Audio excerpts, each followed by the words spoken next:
आज पवित्र तुलसी पूजन दिवस उपलक्षे ओडिशार अग्रणी सामाजिक संगठन भरोसा परिवार पक्षर कटक स्टेशन को जीवासवा करुवा यात्री मानक व्यवसाय करुवा दोकानी मानक श्रीमद् भागवत गीता बही तुलसी चारा बंटन करा। विश्वर एकमात्र शास्त्र हेउछि गीता। सर्वदा भागवत गीता पाठ कले समस्त चिंतारू मुक्ति मिलता है। बुझ न बुझु पढ़ गीता, रुचु न रुचु खा पिता, यही गीतार महात्म्य। गीता पढ़िबा द्वारा आमर कौन उपकार मिलता है से विषय कटक भरोसा परिवार मुख्य स्मृति साहू बुझाइथिले।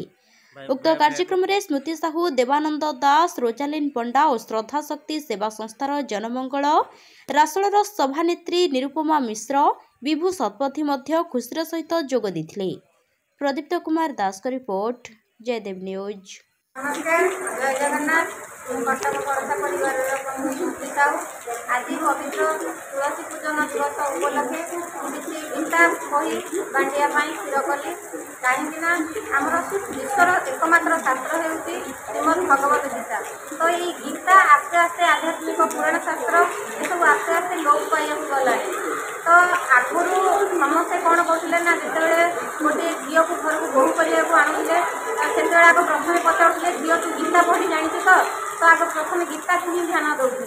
समस्त घरे घरे सब सन्ध्या बेले गीता पढ़ुले, किंतु एसबू एवं देखा मिलूना। तो से चाहिए समस्त घरे प्रत्येक दिन 2 लाइन गीता पढ़ु। गीता माँ तो आमपाई सबू किसी कहू गले ना आम जो कार्य को जीवा सब कार्य सिद्ध हुए कि आम पाखे सब था। बाहर को जिते जाऊँगी समस्त अनुरोध गोटे गोटे गीता बही नहीं साथी जातु।